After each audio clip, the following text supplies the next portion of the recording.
Good morning. What's up, everybody? You are listening to Good Morning Bitcoin. This is Dale. What's going on today? Today is Thursday, October 1st, first day of October, coming in hot with something that's been going on big here in the crypto space. We're going to get with Franklin Fitch here in a little bit with Blockparty, and then a surprise guest for those listening and not watching that I think it's going to be fun to talk with. But other than that, before we get to that, LD was shaking. Good morning. Happy to be here as always. What's a good word? Man, what is a good word? Spent most of the day yesterday looking at my airdrop shit coins. That's been a fun experience. Yeah. Everything's looking good. Between Hate and Rope, which is two crazy names. I would have never, I shouldn't say that. Pre-crypto, I would have never, we talk about this all the time. We're always like, Right. if this makes us a shit ton of money and someday our grandkids are like, hey, Grandpa, how'd you get rich? Oh, I bought this coin called, Dick Coin, and I got airdropped Rope and Hate and Yep. Butthole Coin. I had a big bag of hate. I got a big bag of Hate and Rope and Soap and Rope-a-dope. Yeah. All right. It's worth it though. Who cares? Yeah, I don't care. I can make something cool and extravagant up, like buying digital art. So That's right. while we're there, all right, Franklin with Blockparty. Thank you very much for being with us. Long time, buddy. You and I have some funny ass stories that we can tell. That we do. Yeah, it goes way back, man. And I think of that party that you referenced on Twitter. What an evening that was. I think, and I've done some partying in my day. That's got to be top 3. I'm not even going to say top 10. That's top 3. Yeah, that was a fantastic time. You missed out, LD. Sorry, LD. I did. Yeah. We'll recreate that in Let's the next do year. Yeah. I mean, that's the thing. We can do that. We can build it better, faster, stronger. Easy. So yeah, I mean, obviously, Blockparty was the host of that, and Blockparty's got a fun history. A couple of years old brand that which in crypto is ancient, right? Right. That was doing blockchain ticketing and through a lot of great events, and it's kind of a cool story how we ended up in digital art. But I'll let us get there organically. Okay, so you mentioned digital art. For those that don't really know much about it, I'm not by any means saying I'm an expert, but let's talk about NFT. That seems to be the craze here in the last month or so in the crypto space. So what is it? High level overview. Give us what it is. Yeah, NFTs are non-fungible tokens. They can be attached to really anything, right? They can be attached to art assets. I think that right now the digital art stuff is what became known because of Rarible, and we'll talk a little bit more about that being a portal for everyone and anyone to upload anything. But yeah, it's basically a token that is unique. You think of crypto tokens, fungible is the operative term here. Fungible means interchangeable, right? A fungible token is like an ERC20 or Bitcoin or, dollars.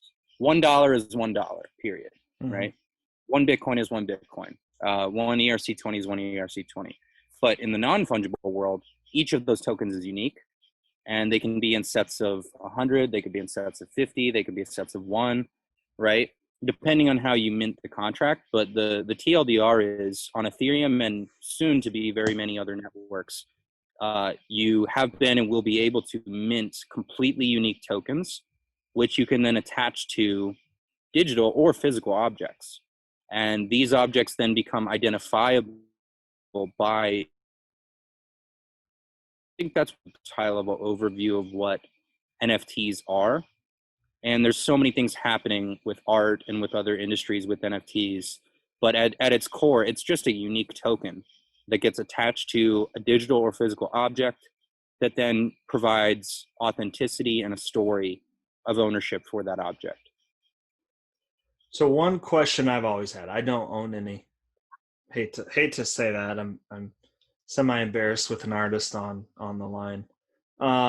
So let's just say I buy Carlos's next thing, and so how do I get that, and what does that entail? Yeah, I mean, it's MetaMask is the primary, for lack of a better term, brokerage system. It's the Web3 component that connects obviously your ERC20s and your ERC721s. Yeah. So you would own them, and buy them typically via MetaMask. And I want to introduce Carlos here. He's a rising star in the crypto art, NFT art. We've had a debate about what it should be called lately, space. And, he's been producing some really incredible work. We were happy to exhibit him on Blockparty and have one of his infinity rooms sold out in a very short period of time. I think it was like a minute or two. Dang. And he's been doing his thing, right? And I'll let him talk a little bit more later about what is so special with his relationship with digital art and the opportunities that it's brought him. But the conclusion is you buy in whatever way is available to buy. There's a lot of different markets. Blockparty is just one of them. There's Nifty Gateway, there's Super Rare, Maker's Place, Known Origin, and as we all know, unfortunately, Rareable, where you can buy with MetaMask, right? You can buy with Ethereum off of MetaMask, and on Nifty and markets like Blockparty, you can buy with cash. So it's a pretty plural market in terms of the way you can put money in. It's not at fruition yet, but there's a lot of ways to put money in, and basically you would buy and then it would be transferred to your wallet, and then you would own the unique token associated with that art, and the art file comes along with it. Okay. So now, I think now would be a great time to intro Carlos. I was sorry. Carlos, go ahead. You want me to I can go ahead introduce myself.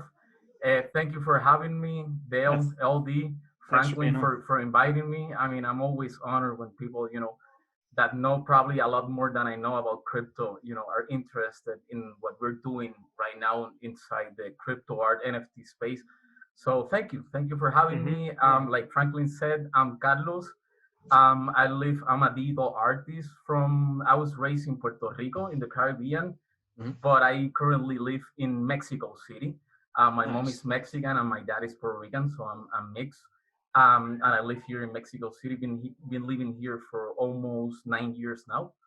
And like Franklin mentioned, like at one point I got in contact with like NFTs. I mean, I actually learned about NFTs in probably like in 2017, 2018, like a lot of people with CryptoKitties. Yep. Right? There's people that have known NFTs even before that, like with CryptoPunks, that if I'm not mistaken, it's a little bit before CryptoKitties. And then even before that, you have like counterparty protocol on the Bitcoin blockchain. So the first NFTs were actually minted on the blockchain on top of the Bitcoin blockchain, sorry, and not Ethereum. So I learned like everybody else about CryptoKitties. And I think it was meant to happen because back then I had a stint at a design studio in Toronto, in Canada. And the design studio, like at one point decided to concentrate on working with blockchain companies. So even before I got into crypto art, I was doing like, the same things I do right now, like 3D animations, that kind of things. I was doing it for blockchain companies. And then at one point I learned about CryptoKitties, and then it was just a matter of time that I learned about Super Rare. And that's when I got sucked into all of this. And I haven't been able to stop. I mean, it became an obsession. Like I'm truly obsessed with what's going on. I don't know where the fuck it's going. Sorry about like, I don't know if I can say like, You're fine. You're fine. I'm fine. Okay, cool. Good to know. I don't know exactly where it's all going, but I saw like the train leaving the station, and I thought to myself, you need to jump onto this, because I was already obsessed with crypto, with Bitcoin, with blockchain technology, and I was designing for my two passions colliding. And it was kind of like a very strange event when you have like, I was already obsessed with cryptocurrencies. Obviously, I was obsessed with digital art. And then at one point, they both collided. And I discovered that crypto art was a thing. So I began tokenizing on the Super Rare platform. One of my latest drops was with Franklin on Blockparty, but I began on Super Rare. And that's been almost a year ago. because of the COVID-19 pandemic, I lost my job. I had a job as a steady 3D designer. I'm not saying any of this so people start crying and feeling bad for me, because it's been amazing. Like, that happened, COVID-19 happened. I lost my job at a studio design. I had a steady job as a 3D designer, but I was already having like doing crypto art as a side hustle. But then, what happened. I lost my job, and then I just jumped full time into becoming an NFT artist, crypto artist, and I've been, making a good living from it, and I've been establishing myself, because it's not only about the cryptocurrencies or the money; it's also about the opportunities that it's given like digital artists to establish themselves inside the art world. Yeah, I'll leave it there. So I'll say that one of the things that I think baffles me the most, and I'm curious to get your guys' opinion, and I think I know where it's going to come from. Like, Carlos, I'm looking at your Eldorado.crypto piece, I think. Right. And I mean, this is sick. It's crazy. Thank you.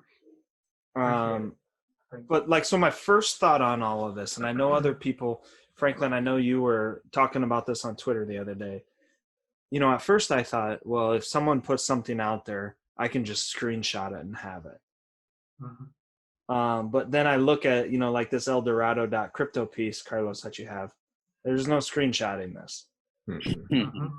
Yeah, I'll pick it up there. I mean, there's obviously exotic file types that, the screenshot argument doesn't really apply to, because they're moving and they're extremely dynamic, right? And Carlos has built a niche within the digital art and crypto art world of those kind of pieces. I mean, his infinity rooms are basically like repeating segments of art, and they're really, really fascinating in that regard. You would also look at the recent auction by, I believe it was Matt Kane, that fetched the highest price ever for an NFT art piece. And it actually evolves based on the price of Bitcoin. It's actually plugged in. I don't know how he did this, whether it was via API or what his methodology was, but it actually changes based on the price of Bitcoin in real time. Wow. So you have, in contradiction to the screenshot argument, advanced files that simply cannot be screenshotted, which have NFT tokens attached to them. Related to that, there's a piece going on auction by Christie's. Now, I don't know if lay people realize how significant this is. Christie's is like 350 years old.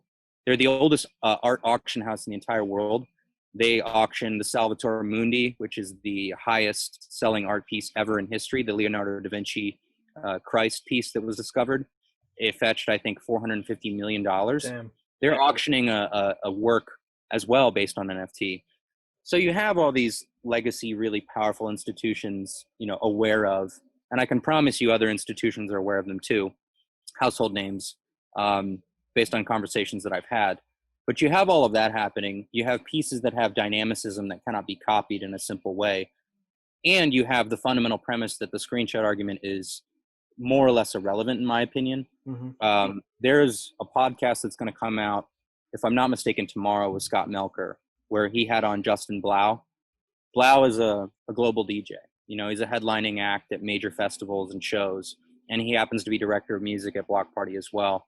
And I think you guys saw, we did a drop with him of some really crazy shit. It was his original music attached to Design Day. There's about 500,000 followers on Instagram. He's a known factor. And, he said in that interview with Scott that it doesn't really matter because there will always be people who want the real. Yeah. Right. And this idea of the real and the authentic becomes really salient here.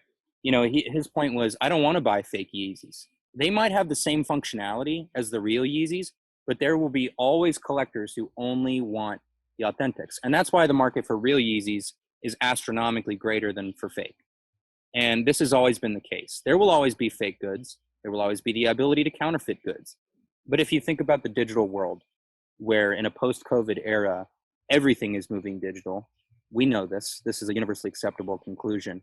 there is a need for digital collectibles, digital goods, and there is now a means, although not perfect in the form of NFTs, but very legitimate, to authenticate them and transact them. And you think about auction records are now more verifiable via NFTs. Yeah. You think about price discovery is more effective via NFTs. You think about basic authentication, right, is better via NFTs. And this comes from Vlad, who's our CEO at Blockparty, who is a veteran in the art industry. Oh, he's a bad motherfucker, dude. He really is. So, that's the crux of it. Is it's a better way to do art in many ways, just speaking about art in general. And within the digital space, it creates a means for legitimacy. Now, I've had a lot of people argue very, very valid points about the screenshotting point and other things. And I will not say that it is a perfect system, but it is as close to perfect as we're going to get for a long time. Is there a perfect system in anything? No. Well, no. I mean, no. So my other question to you guys on this NFT thing, and believe me, Fitch, I'll support you whether you start collecting turds or whatever it is you do. Maybe I will one day. LD, don't probably. Okay, I'm gonna put an NFT turd out, and you're gonna have to buy it. Someone's gonna buy it. I promise you. So here's the thing: when I think of buying something, you guys, like a painting or something, some sort of art, I want to display that, and I want it in my house, in my office, somewhere to display that. So are we to a point with NFTs or crypto art? Are we gonna get there where there's a digital frame, and if I've got one of Carlos's pieces in my office, I can just, the one that's moving, not just a standstill picture, something. Yeah. No, I mean, I'm going to give the initial answer, which is yes, frames exist. I'm going to pass it off to Carlos because, he's the artist here. I think he's going to have some unique takes on that. And I'm interested to hear. I'm hopefully don't come off like a dickhead of that. I'm asking. I'm curious. Not at all. It's there's a lot of ways, and I'll let Carlos fill you in on those. Yeah, I think I think I tweeted not long ago that I have 3 kids, and they love tech. They all have, well, the little ones don't have yet like their own phones, but they prefer to be on the phones, on the iPads. We also got like a virtual reality headset. They love all that. They do watch TV too, but I mean, I was obsessed when I was a teenager. I couldn't stop watching TV. That was it, and then computers started coming in, and then obviously that's why I ended up being a digital artist, because I got hooked on computers. But these kids, I'm pretty sure all those TVs, or a lot of them, will end up in the not so distant future being refurbished as digital art displays. So we already have the frames. This is kind of like, like that kind of like recycle, reuse. Yeah. So as more and more people get like distance themselves from TV, because we're all like, we use other kinds of technology to get our media, I think a lot of them are gonna end up as digital like art frames. But I also think it's like it could be a booming industry. For example, I've been thinking a lot about like a frame that adapts, that moves to the artwork, right? So you can have like a square animation, so the frame adapts to that square, or if it's wider or taller, that kind of thing. And I think we're gonna see much more solutions to that, which I don't think is a problem, even now. Like you can there's a company, right, Franklin? Mural. There's one called Canvia, that does digital art frames now. And I would mention a couple other like internet native display mechanisms, right? So we have collectorshub.art and their gallerist function, GALLERIST, which basically allows you to aggregate your NFT art and create digital online galleries for it. There's TokenCast, which allows streaming for NFTs, which is a very fascinating function. Basically, only you can stream your NFT. Nice. So you think like anyone that owns the screenshot or the file could stream it, right? Now we actually have tools that say only the person who owns the NFT can stream, this, and so it's fascinating. It's nascent technology, of course, but it'll get there. And then I think something that Carlos I've seen has been aware of and experimenting with is virtual worlds like crypto voxels or Decentraland. These are other very powerful The technology. fucking metaverse. It's crazy, man. I don't know, LD, have you dabbled in any of these VR worlds? I have not, but they're fascinating. Yeah, really. So let me tell, like, listeners, check them out. A quick story. I was in the last ETH Denver before COVID-19 hit. I was invited with a friend to put we did an art installation, very much inspired by Latin American kind of like religious traditions, because this is a friend who collects only religious NFTs. Okay, so you even got like this kind of like collectors who are already making very, very well curated collections. So we got invited to showcase his religious NFTs collection on ETH Denver.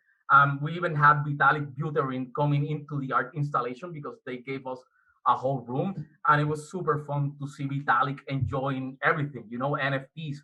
That was really special, and I forgot where I was going. Sorry, I forgot where I was going.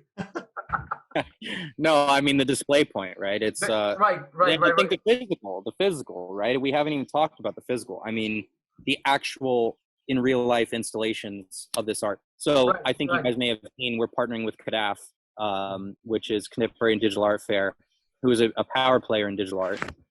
We're doing that at Blockparty, and they have a really incredible thing that they're doing for October as Digital Art Month. There are all around New York installations of augmented reality art that you can interact with. There's physical pieces there, and if you scan your phone in front of them, they turn into augmented reality experiences all around you. I mean, that's pretty incredible, Mm-hmm. So there are means by which you can take the physical and immediately translate it into the digital through augmented reality. We've talked about virtual, we've talked about digital. That's one point I don't want to miss. Now I remember where I was going to with the whole ETH Denver. Sorry. It's all good. Got a lot of things on my mind. Sure. That was the first time I went into crypto voxels, one of the blockchain-based VR worlds, using an Oculus Quest. And I saw my own art, my own digital art for the very first time inside a virtual gallery. And I've had, prints of my works showcased in different galleries in Puerto Rico, here in Mexico. So I've had the experience before of going to a gallery opening, right? And being with all the other people and seeing the art on the walls. And dude, let me tell you, I had almost the same feeling as I was walking into a real physical gallery and seeing my art on the wall. I got very emotional. I couldn't believe it. Of course, yeah. It was one of the very few times in my life where I thought to myself, I've lived long enough to see this crazy thing. It's like, oh my God, I'm getting old. This kind of like really, fucking mind-blowing technology is happening, and I'm alive to see it. I get really excited. I'm in love with all this. So seeing my own art inside a blockchain-based virtual world, it felt, I don't know, it tricked my brain. I felt very proud of my accomplishment. You should. I mean, that's a big deal. If I think it's amazing. And I think looking at some of these things, I feel like I have to buy some now. LD, what do you think? So last week I got sucked down the Rarible rabbit hole, and we had an episode where I pretty much railed on digital art because all I was seeing was selfie and shots of tweets and things that I don't really consider to be art, things that I would want to put on my wall. And then I was preparing for this episode that we're having now and looked at Carlos's work, and my mind changed. Yeah, me too. 100%. Thank you. And it's beautiful. I appreciate the elements of magical realism you put into your work, and your passion for it is infectious. I can see how excited you are, and it comes through your work. And I would love to buy a piece as well. The one that I really appreciated was the television sets that sort of repeat. You keep going in The one blockchain and is the into the message. next. Yeah, that's fascinating. Really appreciated the shadows of the trees on the wall is actually what I love the most about that piece. So I look forward to seeing more of what you do. I'm going to keep an eye on you. I follow you on Twitter now. I just followed you. And yeah, man, good stuff. I appreciate you being here to talk about it and to share your experiences. Real quick here, Carlos, how long does it take you to create one of these? It all depends. Like there's some that are more complicated. I add more stuff. I've been collaborating also a lot lately, so that's been taking like a little bit the load off. I've been sharing it with other artists, but it could take me around one and a half week to do one of these animations. Sure. At least, you know, to really prepare the whole scene, the textures, the lighting. There are virtual cameras. Then you know, I tend to export them in very high resolutions. So yeah, at least like half an a week, you know, 2 weeks to make one. Well, I echo everything LD said. Not that I wasn't a believer. Seeing some of the, you know, the other side of the NFT arts, and like LD said, the tweets, and like just someone pulling up Microsoft Paint and drawing 2 circles and, you know, a line down it, calling it a butt from hell and selling for 5 ETH or whatever the case. I thought, you know, this is foolish. And I knew there was another side because Fitch and I had talked about it before, but I just hadn't had time to dive down it. And well, you know, I mean, Dale, if I may, I mean, the stuff that LD talked about bothers me too. I mean, I have been an art fan and enthusiast for many, many years. When I moved to LA for grad school, and, you know, my family growing up was always at museums. I mean, that was what we did. We camped and we went to museums, right? That was us. Yeah. So I've been going to art museums and history museums and science museums since I was a child. But when I moved to LA for grad school, I decided that I was going to become really, really into art. And I did. And I spent every other weekend at LACMA or, you know, MoCA, right, or you know, any of the other great museums in LA, and I immersed myself in it, and I read books, and I did whatever was necessary to assimilate art knowledge into myself, and I just found, you know, great beauty and meaning in stories, and I think LD knows I love stories in these pieces of art, and so it's a passion of mine, and it does upset me when I see derivative, you know, trash, for lack of a better word, flooding a decentralized open market, which, you know, for what it's worth, I think Rarible plays a really important role in the NFT market as somewhere where anyone can go. But it's also the counterpoint to that is anyone can go there. You know, if anyone can go there, you're going to have trash. You're gonna have garbage that floods it, and that's what we saw. And I think the zenith was reached so quickly in the crypto awareness concept of NFTs. Like within 2 weeks, I think you guys saw it. It was like, you know, Gainsey made an NFT, and then Ari Paul was talking about it, and then Cobain was bidding, and then finally, like the true immediate zenith was Pomp. You know, his podcast and blog put out, you know, digital art is the future, and that kind of cracked it wide open. And then we saw an influx of people that are grifters, for lack of a better term, trying to profit off of awareness of NFTs and post lowbrow art. I will use that term loosely. Now, there was a lot of things that were a lot of people making attempts at art, which I honor and I appreciate.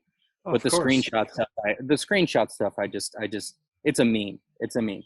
But, you know, you also have the concept of now monetizing memes, which is in its infancy, and that's also very interesting. So while I lament what happened, I also appreciate the significance of what happened. And also the ability for a decentralized platform to support something like this. Now, you know, I think you and I, LD and Dale, have talked about this, and even Carlos, I think, is very much aware of this, which is the move towards curation is going to be significant. I've seen, you know, our mutual buddy Prince talk about this. I want to browse a platform that doesn't have, you know, garbage splattered all over it. Now, you know, again, There's a lot of great people trying to make great things on Rarible. I support the initiative. I hope it does well. But the problem is the same problem that any completely open system has, is anyone can come in.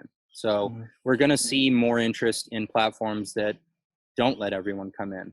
And you heard Carlos himself talk about Super Rare was his intro to the market. Super Rare does a great job of curating art. I mean, if you look at that site compared to what you see on Rarible, vastly different experience. Right? It really is. Yeah. Go ahead, LD. I mean, what are your thoughts on what you see there versus elsewhere? Oh, it's night and day. And you and I talked, I don't know, a month or more ago about what you were doing with Blockparty, and you introduced me to Super Rare and one other that I can't place right now, OpenSea perhaps was the name of it. And, you know, that was my first introduction to it. And I could see that there is a high bar for entry into these systems. And then last week or the past 2 weeks, Rarible just took over the airwaves, for lack of a better phrase there. And that's all was in my face. And I had forgotten about some of these other outlets where, you know, the art as I define it can be found. And I think you're exactly right about the decentralized nature of the thing, and something like Rarible has its place. I don't want to, you know, say it's useless, worthless, whatever. I think it has its place. It's nice that anyone can go there and post something and hope to get a little money for it, or get the experience of going through the process of creating something, putting it for sale, and seeing what happens. I think that is absolutely beneficial and necessary to an extent right now. But I do also prefer this other element of exclusivity and how do I say it? You have to be at a certain level when you're an artist submitting something to something like Super Rare, I guess. And and Carlos could speak more on what it takes to be at that level. But I can imagine the process. I mean, like a week, 2 weeks, you know, a week or 2 weeks to work. You have people on Twitter that don't get accepted, you know, ranting and lashing out at Super Rare. So it's getting quite competitive, especially now that you got more and more people coming into the game. You know, it's like Franklin mentioned, you got so many people, you know, like yourself talking about it, that, you know, digital artists are hearing about it. So I was mentioning Rarible, and I have to agree with all of you. I think it serves a purpose. It lets a lot of people, it's like the entry point for a lot of people that don't have art careers, you know, like I've spent, you know, time before crypto art building a career as a digital artist. But I think that's one of the main purposes. It's an entry point. It's you know, it can be even for kids. You know, you want to like teach your kid about non-fungibility, about non-fungible tokens, about digital art. Do it on Rarible. You know, well, at least wait till the gas fees are a little bit lower, maybe. But that's it. You know, go ahead and have fun and play. And but I think that for a long time I didn't know, like, you know, where is this going? You know, like, where is this going? And now I believe this is staying. You know, like, this is a thing. Digital art met blockchain technology, and there's like no closing back the Pandora box, right? But I think also that this is very similar, like, to the 2017 ICOs. You know, like, everybody and their mothers could have made an ICO, right? An initial coin offering. And you know, we all know that story, that, you know, how many of those projects, you know, are still up and running. But you do have projects that made ICOs on 2017 that have been delivering product. For example, I use the render token to render out my 3D scenes, and they accept cryptocurrencies. Actually, it's a decentralized distributed GPU rendering farm. Okay. And if you use their token to pay for their service, it's like it's the cheapest 3D rendering service out right now. There's nothing that can compare to it. It's the cheapest, and it's because of cryptocurrencies and blockchain technology. And they did an ICO in 2017. So, I mean, I'm glad some people, some of those projects worked out. So for me, it's simple. It's the same thing. A lot of those artists that you see on Rarible are not gonna be here in a year. Are not gonna be here in 2 years. But then some of those that you can identify that they had a career before all this, and this is just an opportunity to like raise funds and raise capital for your artist career. And I know a lot of us will be here in 1, 2, 3 years. I'm gonna tell you this, guys, because I just signed on the contract, on the agreement. I'm gonna have 2 crypto art pieces published on like a proper art book about Caribbean art. So they're gonna tell like the whole story of art in the Caribbean. It's gonna be published by the University of Puerto Rico, in Puerto Rico, and they're probably gonna start with me. So you're gonna have kind of like the newest tech, like the latest thing, and it's gonna go back to kind of like the first proper Puerto Rican painter in the 1600s, 1700s. So it's gonna go from crypto art to when we were a colony of Spain. Wow. We're gonna start with crypto art. So so you have crypto art going into the art books. So it's starting to be part of the art history narrative. So I think a lot of good crypto artists are gonna be around, and they're just gonna become more valuable. And then you're gonna see their NFTs being auctioned off at Sotheby's, at Christie's. So you bet on those artists, just the same as the ICOs from 2017. You do your own research. You get to know these artists. I mean, for example, you can talk to me at any time. My DMs are always open. You want to learn about myself, about my art before buying it? Just send me a DM. I'll answer back. So if you get the chance, the opportunity to meet a lot of these artists, I think it's a good bet. A lot, not a lot of them, but some of them will be here, and they will have great artistic careers, and a lot of that will have to do because of crypto art and the opportunities it's been offering digital artists to monetize. That's great. Hey, and congrats on that. That's exciting, and that's great for the space.